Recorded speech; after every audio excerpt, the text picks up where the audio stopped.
Okay, well, thank you so much, everybody. I'm really happy to be here. I was actually going to be in Washington, DC for Department of Defense CERTA conference tomorrow. And so I just came a day early. So that's a Strategic Environmental Research Development Program. Anyway, so yeah, I'm going to be presenting with my co-author Len, who's on Zoom, Len Coop. And the title of our presentation is DDRP, Process-Based Tools for Assessing Climate Change Impacts on Invasive Species. And we're both at the Oregon IPM Center and Department of Horticulture at Oregon State University. As I mentioned, I'm assistant professor, senior research, and Len is the director of the USPest.org Decision Support System and associate professor of practice, also at Oregon IPM Center and Department of Horticulture. Okay, so this is all kind of like recap of the previous presentations we've been listening to. So it kind of really, I guess, dovetails nicely. And I just, wanted to point out, and I'm probably preaching to the choir here, but that, we do need dynamic pest modeling tools without the rate of climate change we're experiencing and the expected increases in pest pressures and also like their rates of establishment. So climate is changing rapidly. This particular map actually may be from, it looks similar to the maps that Art was showing in the previous presentations. These are temperature anomalies. So 2022 average temperature anomaly compared with 1981 to 2010 baseline. So as we can see, most regions of the world have increased in temperature, some more than 3 degrees Celsius. In the United States, in CONUS, we see that in general, we have experienced, at least over like 1 degree Celsius in most areas. And we also heard in previous talks that phenological events of plants and animals are occurring earlier. So pests are going to be emerging earlier. We could have higher volcanism, meaning, increased number of generations per year. And also establishment risk may be increasing in cold areas. So at northern latitudes and also high elevation areas that were previously too cold for establishment, some pests are able to expand into those areas because they're able to survive the winters. And then also, if we talk about pests, they could have changes in phenology relative to like their predators or other like biocontrol agents. So we could have these changing dynamics where potentially biocontrol agents may not be as effective if there's a mismatch in their phenology over the year.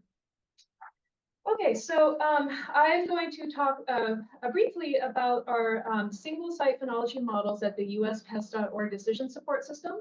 And so, as I mentioned, Len Coop, my co-author, who's online, he is the director of USPest.org. The system is now over 25 years old. And we have a suite of what we call these single site models. What I mean by single site is that you can run the models for using a weather station data from like a single location. And USPest.org is open access, meaning that it's free. Currently, we have 147 degree day models. So degree day model is a type of phenology model. Okay. We have 22 disease risk models. And of the phenology models, 28 are for invasive insects. And I'm going to be focusing a little more on those in this presentation. And we have over 32,000 weather stations that you can choose from across the United States, or at least CONUS.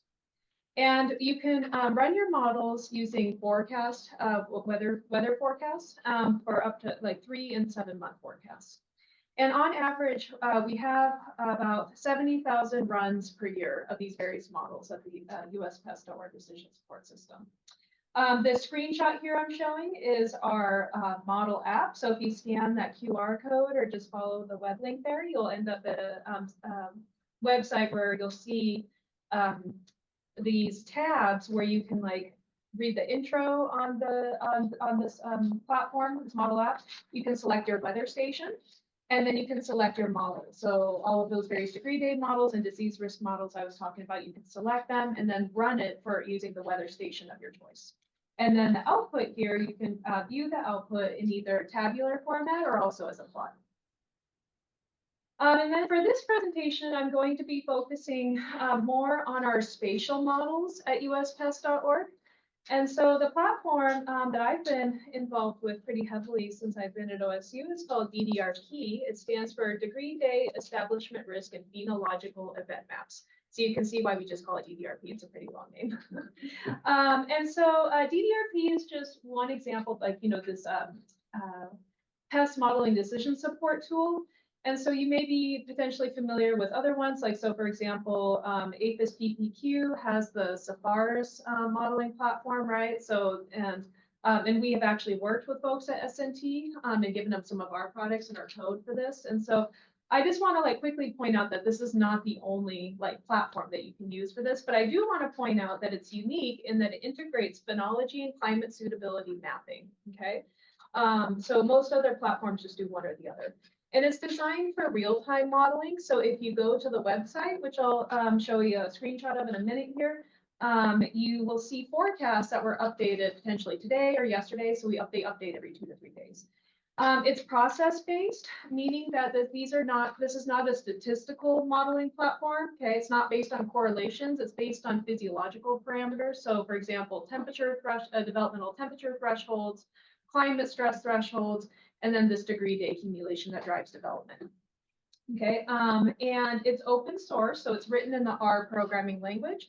And if you head over to my GitHub account at bbarker505/DDRP_V3, you can download the code and even modify it to your own purposes if you like, right? So that's nice that you can, it's customizable.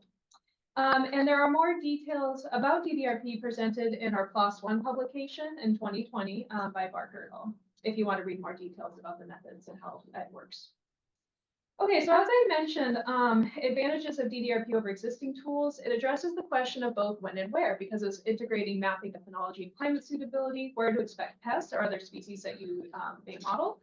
And it accepts daily climate data at any spatial and temporal resolution. All right, so you can have coarse scale climate data, you can have very fine scale climate data, and it could be for historical time periods, like the present time period, or using future climate change projections, which I'm going to provide some examples of today.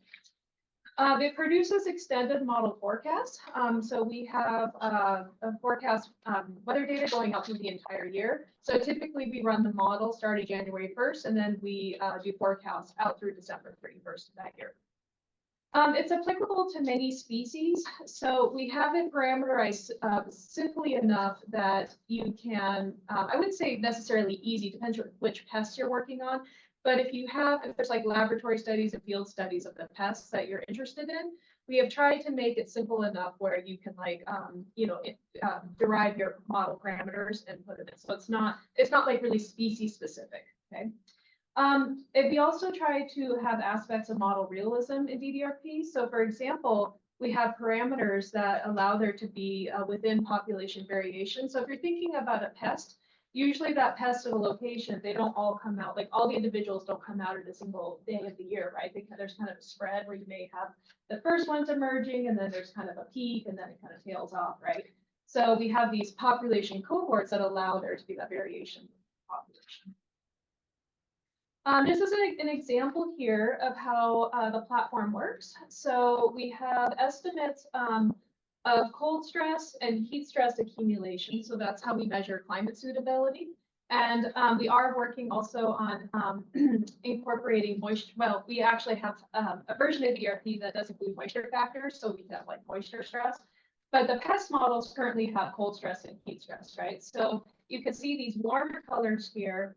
That indicates that more of those stress units have accumulated over the year. Okay, so this is for a single year for 2024. And these, I'm showing an example for light brown apple moth. And so, for example, you can see a lot of cold stress is accumulated up in these northern states, like the upper or the northern Midwest.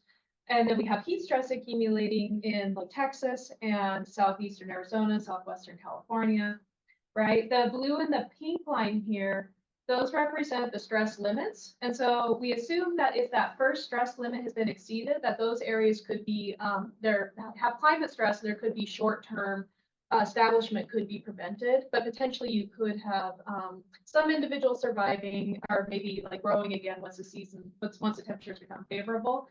But once you pass that second stress limit, that stress limit 2, we're assuming that that is severe climate stress exclusion. And so those are the areas where we feel a little more confident that the species is going to be excluded over the long term. Okay, so low likelihood of establishment.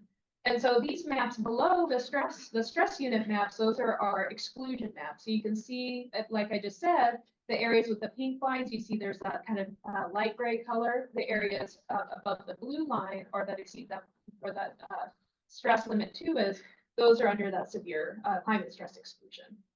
Okay, so those then are integrated with this map of phenology. So here I'm showing, we call these phenological event maps. All right, so this is showing the earliest date of emergence of adults of the overwinter generation of light brown apple moth. Okay, so the colors here, we have emergence occurring as early as like January in Florida, to as late as July in certain parts, probably like the Pacific Northwest and maybe some parts of the upper Midwest. And see then that these is integrated with these climate suitability maps to show phenology in these areas that are not excluded by the climate stresses. Okay, and this is for a single year for 2024. So this is not based on like averages, like climate averages. This is for this year. Okay, so the applications of this are that adults of light brown apple moth, they're typically targeted for surveillance. And so with this map, you can see areas that are likely you may want to focus your surveillance efforts. So areas that are not excluded by these climate stresses, and also search at the right time of year, like make sure those traps are out on time when those adults fly out. You know, you have the traps ready to go based on you can use this for decision support of when to put out those traps. Okay, just to give a very brief history of DDRP. So it was first started out as like this R script that was only about 120 lines long. All right, and this was developed by Len in collaboration with Verica Cook, who was at the time at APHIS PPQ Science and Technology in Fort Collins, Colorado. And we had it basically like created degree date maps and integrated them with maps of climate suitability for false calling moth. Okay, so that was 2015. When I came on board, I started OSU in 2018, and so I began working on the second version of this platform. And I really expanded on the R code to do all mapping within the R program. Okay, so before it was like using GRASS GIS and then R together, so you had to have like two separate kind of platforms being used and then to do all the mapping. So now all the mapping is done in R. I added new R packages. We incorporated those cohorts to allow developmental variation within a population.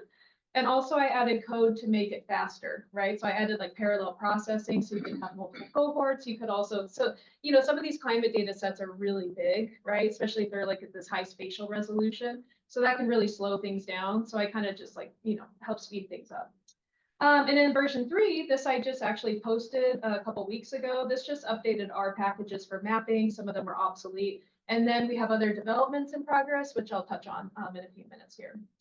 Okay, so the personnel currently are Len Kook, who's the lead of uspest.org, and then there's me, and I guess, yeah, Len considers me the lead on DDRP just because I have been working on it a lot since 2018, so I'm the primary one doing the scripting. And then also Dan Upper, he's our programming and systems administration support for uspest.org and also helps with our implementation of DDRP. Okay, so here's our list of models. And so for invasive insects, which I'm focusing on today, we have 18 different models, or we have models for 18 different invasive insect species. And so first of all, I want you to notice that most of these species are not yet present in CONUS. So if you look at that last column there, we have some exceptions. So of course, emerald ash borer is present and pretty widespread at this point. Asian longhorn beetle has a limited distribution in the east. And also light brown apple moth is established in parts of California. And then we have the spotted lanternfly is also present in several areas of the Northeast. A lot of those other pests though, such as Christmas berry webworm and pine tree labbit moth, all these like tomato pests such as the tomato leaf miner, they're not yet present, and one of the reasons for this is that APHIS PPQ, they actually funded a lot of the work on the development of this modeling platform.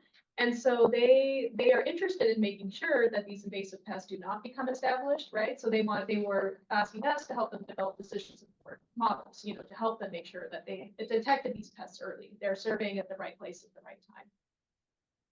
Okay, and I also just want to briefly point out that we also have DDRP models for 3 biological control insects, including Japanese knotweed psyllid, black margin loosestrife beetle, northern tamarisk beetle. And actually the presentation I'm giving tomorrow is for a biocontrol agent for yellow star thistle called Cerataphium basicorn. And so eventually we're going to develop a model for that species as well. And we also have a version of DDRP that can map disease risk. And I'll talk about that in a few minutes here.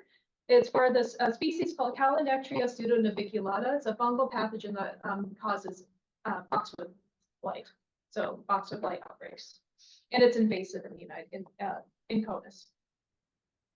Okay, so this is the homepage for DDRP, and when you go there, you'll see on the first column that we have our list of species. So, for example, for Asian longhorn beetle, you'll see that there is a blue species abbreviation code up there, ALB. If you click on that, you'll see all the hundreds of outputs that are produced by this modeling platform, right? So for the most part, you're not going to be interested in like, well, there's some that you would be interested in, but the ones that we think are most interesting to people, the most relevant, are the phenological event maps for first spring adults and then first egg hatch. This third column here, current stages and generations, this is more of like your typical degree day lookup table map. So this is, some people are more familiar with this type of like visualizing like what stage, if you walked outside today, what life stage would you see of that pest? And then what generation does it belong to? So for example, like first generation adults or second generation pupae, right? And then the last column here are maps of volatinism. So the number of generations per year, right? So that can be relevant so you can understand like what is going to be the expected pest pressure for that year, right? And these forecasts are updated every 2 to 3 days. We also have links to model documentation. So all of the species have links to a model spreadsheet that documents like all of the analyses that we did, like the data that we used to develop the model. And for most of these species also, we have a technical white paper. So it kind of like summarizes the methods and results and has some discussion. And also we have peer-reviewed publications for some of these models as well. All right, so we also have recently developed a dashboard for DDRP. And I just want to warn you right now that if you follow this link, you're welcome to, but the dashboard's not yet functional. And Len actually has, he did this, and so he may want to add on some things that I might forget to say. But essentially, we want people to be able to run the models themselves, right? And so is what you can do is select your species from this drop-down menu. So you see there's input options. And so right now, the screenshot here, I have light brown apple moth selected. You can select the year. So here I have 2040 selected. You can also run it for historical years and the current year. And then you can also select a region. So the default is CONUS, but you can also select a sub-region of the US, such as the Northeast or Pacific Northwest, or you can do an individual state. And then also we have some defaults. I actually have not pushed that button yet. I think maybe there's a, like I said, this is relatively new, this dashboard. And we're gonna make it prettier too. Like right now, there's kind of like a lot of text there. And so we're gonna be working on this a lot over the coming weeks and months. And another thing I want to point out is that right now we're just using McAfee2 data sets for climate projections. So McAfee2 is multivariate adaptive constructive analogs, right? So this is just one climate data set. And as we heard from Art, there is a lot of different like global circulation models, a lot of different data sets. So there's some uncertainty, right? And so we haven't yet done that. That is something we are going to do, is looking into using different like GCMs and the different data sets for future climate change projections. Okay, I'm going to give you some examples of how we have used DDRP so far to look at how phenology and climate suitability may change under future climate change scenarios. And I'm first going to show some examples for light brown apple moth. So this particular pest is native to Australia. It is also invasive in New Zealand and I think some other surrounding areas. It has been established in California since at least 2007. And it was a quarantine pest for several years. Actually, in 2021, it was delisted. It's not a quarantine pest anymore. And one of the reasons for that, well, I think the primary reason for that is because it turned out it was not as damaging as people once thought it was going to be. It is a very damaging pest, actually, like in its, well, especially like in New Zealand, there was a study showing it could cause up to 70% crop damage if it wasn't managed. So it can be damaging, but for whatever reason, it turned out in California, it wasn't quite as bad as expected. So it's not listed anymore. However, we still should be concerned because it's only in California, it could spread to additional regions. It's highly prolificous, meaning it feeds on many different crops. It's also a threat to the nursery industry. Okay. Oh, so this particular, there was one study too that, yeah, 5 to 20% crop losses in New Zealand. I did come across one study that was up to 70%. And the picture over here to the right is just showing damages caused to various parts of the plants, feeding damage. Okay, so this is a lot of maps to look at. I know also it's a little hard to see here because the font's really small. But what I'm showing here are forecasts of first adult emergence for LBAM, light brown apple moth. And I'm showing each decade in this century. So we have 2000, 2010, 2020. So those are the historical time periods. And for those, we use PRISM data. And that's what actually the PRISM data set is what we use for all of our forecasts. If we're forecasting out through the end of the year, which I mentioned we do, we go out to December 31st. We are using a data set called NMME. And then after that, we use rolling 10-year climate averages. So if we get past, like, for example, if it's like February, the NMME data don't go out that far, and don't extend out. So at some point after the NMME data aren't used, we use these like 10-year climate averages. But anyway, I wanted just to kind of point out here how you can see that LBAM is suitability. So these areas that are excluded by severe climate stress are pretty large. Like you can see like the Great Basin, the northern Midwest, and also the northern parts of the Northeast. All those areas are excluded by severe climate stress, or excuse me, severe cold stress. And in contrast, in the Southwest, so for example, you can see like in the hottest areas in like southwestern Arizona, southeastern California, those are excluded by heat stress. In the areas that are not excluded, we see that adult emergence is occurring sometime as early as January in Florida through potentially like May in some of these more northern places. And as late as even July, late July in the Pacific Northwest. Okay, so the bottom row here, the bottom rows are showing forecasts based on the McAfee2 data set, and specifically we're using the GFDL-ESM2M global circulation model. And this is, I think these data are the high emissions, the RCP, is it 8.5? I think it's 8.5, right? So like the higher emission scenario. And so we're showing maps for 2030, 2040, 2050, 2016, 2070.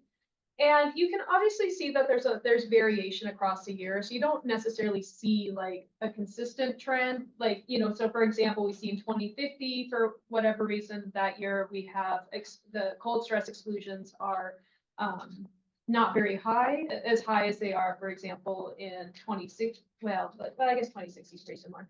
The main point I want to make here is if you compare these to the maps based on historical data, we do see one thing that's interesting is we see a high degree of heat stress in these like the Southwest and Southern US.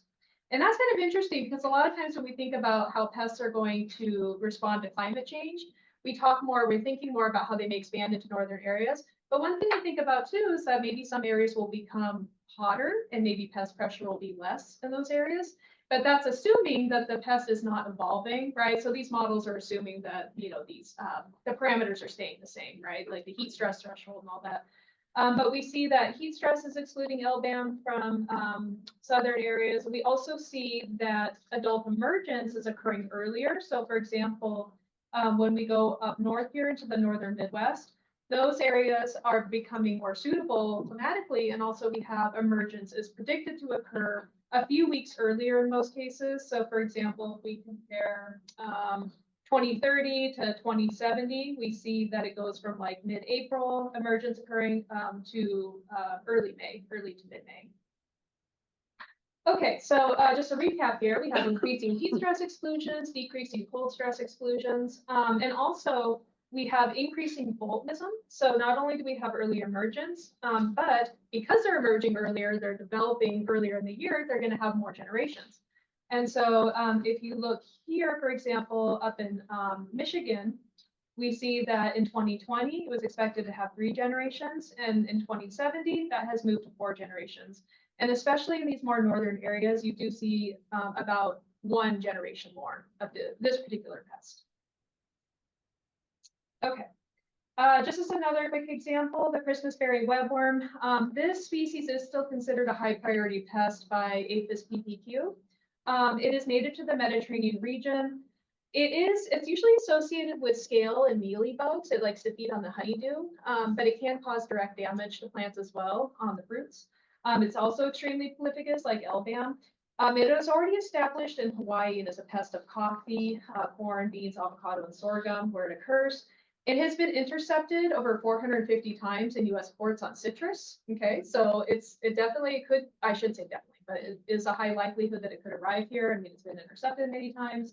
And so these maps kind of look similar to LBAM, right? So I'm not, the main thing I want to point out here is that similar to LBAM, we have fewer climate stress, fewer cold stress exclusions in these northern areas. So for example, look at Michigan, where that's becoming more climatically suitable. And then we also have these adult emergence of the overwinter generation is occurring earlier, similar as we saw with LBAM. One thing that's interesting about this pest is that it has a higher heat tolerance, right? So if you notice in like the Southwest and the Southern US, we don't see as much heat stress exclusions. So those are not increasing over the decades. And also similar to LBAM, we have kind of more suitability in the Great Basin region, Rocky Mountains. And compared to the previous species, we see relatively or fewer heat stress areas excluded by heat stress. We also have decreasing cold stress exclusions, earlier emergence, and also increasing volcanism. So similar to LBAM, we see about an increase in 1 generation per year in these more northern areas, such as in the upper Midwest and also Pacific Northwest. You see that, for example, we went from 1 generation to 2 generations in parts of Washington and Oregon here. Okay, so, oh gosh, I'm sorry, I'll speed up. We also have, as I mentioned, we have a DDRP model for boxwood blight. So this predicts plant disease risk instead of phenology. It includes moisture factors. Specifically, it includes precipitation data and estimates of relative humidity. And so these are a couple maps providing an example of outputs of, we call it box B DDRP. So the left-hand map is showing 3-day infection risk forecast for October 11th to the 15th in 2021. So as we saw with the previous maps, we have estimates of cold stress exclusions. This is severe. So we have like upper Midwest was excluded by cold stress. And then in the Southwest and parts of Texas, we see that these areas were predicted to be too hot or too dry. So as I mentioned, this includes precipitation relative humidity. So we also have dry stress. And you can see infection risk is highest between these 3 days in Texas, kind of moving up through the Midwest here, up into Michigan, and also in the Atlantic states. So in general, boxwood blight is particularly problematic in the Atlantic states, partly because it's so humid there. It's just a more ideal environment for this particular pathogen, which is affected by leaf wetness and humidity. And the right-hand map is just showing year-long cumulative infection risk for 2021. All right, so we see very high cumulative infection risk in the eastern half of CONUS, and also a little bit in Oregon and Washington. So boxwood blight, or the pathogen that causes boxwood blight, is established at certain locations in Oregon, so it is potentially going to expand its range. Okay, so other DDRP developments, we are adding soil moisture data. So I've been trying to wrangle the soil moisture active passive data set. It's one of the NASA satellites. So we want to use those data for like near real-time soil moisture so that we can better model weeds. So I mentioned I'm working on yellow star thistle, one of its biocontrol agents. So I'm going to develop a model for yellow star thistle. We're also working on cheatgrass. All right. So, these plants are heavily influenced obviously by moisture. For example, we have green up as soon as it starts raining, like, for winter annuals. Okay. So so that's the point of adding this soil moisture data sets. We also have certain pest insects that are influenced by moisture as well, right? So as soon as it starts raining or the soil moisture gets high, certain pests, like the immature stages underground, are triggered by that moisture to like begin emerging and coming out of the soil. We're also working with the USA National Phenology Network, and they are taking some of our DDRP outputs and importing them into their own system. So the USA National Phenology Network hosts a suite of they call them pheno forecasts. And so this map right here is an example for spotted lanternfly. So we do have a DDRP model for spotted lanternfly. And so you can see though that they're displaying their maps a little bit differently. So instead of showing the dates, they're showing the event relative to when the map was produced. So this map is from June 17th of this year. So if you walked outside on June 17th, these areas that are orange, that say this week, so those are like in North Carolina, Tennessee, like near Nashville, Oklahoma, you would be expecting the adults of spotted lanternfly that week. And then like these dark blue areas are areas where you wouldn't expect it for like 2 or 3 more months, right? And so the USA National Phenology Network is also recruiting, training, and engaging potential end users. So one of the things about this platform is that we have it, but we haven't had that much opportunity. Well, we haven't yet had the resources to really do extensive outreach to like get people to actually use it. So the USA National Phenology Network is really helping us with that. And they are also gathering feedback to improve the formats of maps and how they're delivered. You can also sign up for email notifications. So they have a button there, so you can see down here, I said sign up for the forecast notification. So you'll get a notification approximately 2 weeks ahead of the date when the spotted lanternfly adults are expected, and then also 6 days in advance. You can also take an educational module. And yeah, so see, key points in my talk is that DDRP integrates mapping of phenology and climate suitability to help you know when and where to look for a pest life stage. You can be at the right place at the right time, potentially making your surveillance or management efforts more efficient and effective. Obviously, early detection allows us to quickly eradicate the population before it can further spread, before the pest can further spread. We are developing a dashboard to run DDRP models. We're using we're working with different future climate change projection data sets, and we are adding features for moisture sensitive species such as weeds and moisture sensitive insects. And yeah, with that, thank you. Here are the links again for the DDRP platform, the homepage, and also for the R code for the platform. I also want to acknowledge that a lot of this work was funded, like I mentioned, from USDA APHIS PPQ, but also the NIFA program.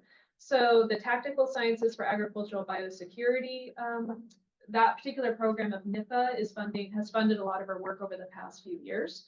And also the CERTA program has funded some of our work as well. I also just want to quickly throw out there that we have a special issue. I'm a guest editor on it for climate change and invasive species dynamics. If you have any research you're doing that relates to climate change and pests, you might want to check that out. Okay, and also Len, I'm sorry I talked so long. Yeah. That's why we're scheduled to end at 4. Oh, okay, good. Yeah, okay, thank you. All right, time for a couple of questions, Marty. Yeah, Rudy, very interesting tool. I've got a question on the pest biology data that underpins that. Yeah.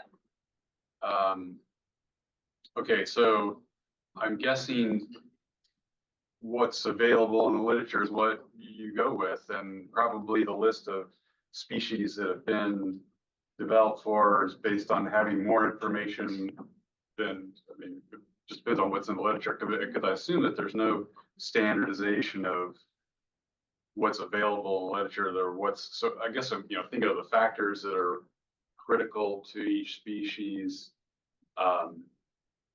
Then you have things like, that happened, like you mentioned, with the LBAM, was that it? Yeah, like Red Apple Moth. In California that didn't behave where more one thought and the potential for adaptation. So my question is just, how do you know you have enough information on the pest to, like, I'm just trying to get my head around how do you know when you're like comfortable, like, okay, we can launch it now on this one. Yeah, and I think it's really hard because a lot of those pests, as you saw, are not established in the United States, which makes it, you can't really validate the model. Some of them are, and so for those species that are established, or they're established in other countries for which we have climate data, we conduct model validation analyses, and to give us some, I guess, reassurance that our parameters are okay. But yeah, I think that in a lot of cases, that potentially as we get more data, if they do become established, we may need to calibrate the models. If they're not performing, if they're not accurately predicting. Sure. I mean, it's a starting point, right? Yeah, it's a starting point. Yeah, and some of these pests are like better studied than others, right? So if you think of like emerald ash borer, maybe even, well, I don't know, spotted lanternflies. I mean, there's been a lot of work on spotted lanternfly coming out over the past couple of years. Other of those pests, I think like, what was it? There's Sun Pest, or there's a few of them that was just like not as much information. So it's like, yeah, I might, those might be ones we really need to focus on more as like more studies become available, more data becomes available. Yeah. That's kind of a conundrum, isn't it, when you have a pest that isn't established here and you say, we have to be careful about this, we have to watch out for this, and you're accused later of being chicken little. Yeah. But right. the consequences of ignoring it are even more important, right? Or even more serious. Yeah. So Yeah. we have to figure out how we message, right? Yeah. Jeff, did you have? It was basically the same question, but maybe I'll just ask it a little more detailed. How many parameters do you use to parameterize an insect species? And Oh, yeah, counting them. I'd have to bring up my parameter file, but I think that, oh gosh, off the top of my head, maybe 25 to 30. wow, Or, a lot. well, no, but some of them are, no, actually, no, that's not true. That's like the whole model, but some of those are just really simple parameters, like if it has like diapause. So we have like a diapause parameter, it's just like one or zero. No, but I think like the degree day model, we have like the 4 life stages. So we have degree day requirements for 4 life stages. And then we have upper and lower thresholds for the 4 life stages. And typically we assume that they're the same across, you can have different thresholds, but yeah, we usually, because our single site, remember at the very beginning of my presentation, I showed that we have that single site tool. That one, you have to use the same threshold for all the life stages. So usually for DDRP, we just keep it the same, just to be consistent with the single site model. Yeah. And then we have our parameters for the phenological event maps. So for example, I was showing first adult emergence. So that's like the number of degree days when it reaches the adult stage, or yeah, it's so we have like 4 parameters related to the phenological event maps for the 4 life stages, like what event you want to map. And then we have the climate stress parameters, and I think that's like 8 parameters. So anyway, yeah, I mean, Just trying to think about how hard is it to extrapolate this to like all other insects? yeah, so, yeah, like I said, we tried to keep it simple enough where it wasn't too, like I mentioned, it's not species specific, but yeah, you do still have to have some studies on like their temperature development. So like usually those are lab studies where they're measuring like measuring like the temperature threshold. So they're putting the insects in different environmental chambers and, measuring development at different temperatures. And yeah, and Len can talk more about that too. Len's been kind of quiet. I'm kind of, I don't know if you want to say anything, Len. I think actually we better move on. Okay, And we'll okay, come back, yeah. we'll come back for a broader discussion a little later, but let's move on to the next talk. And then Mike, I think what we'll do is grab lunch and come back.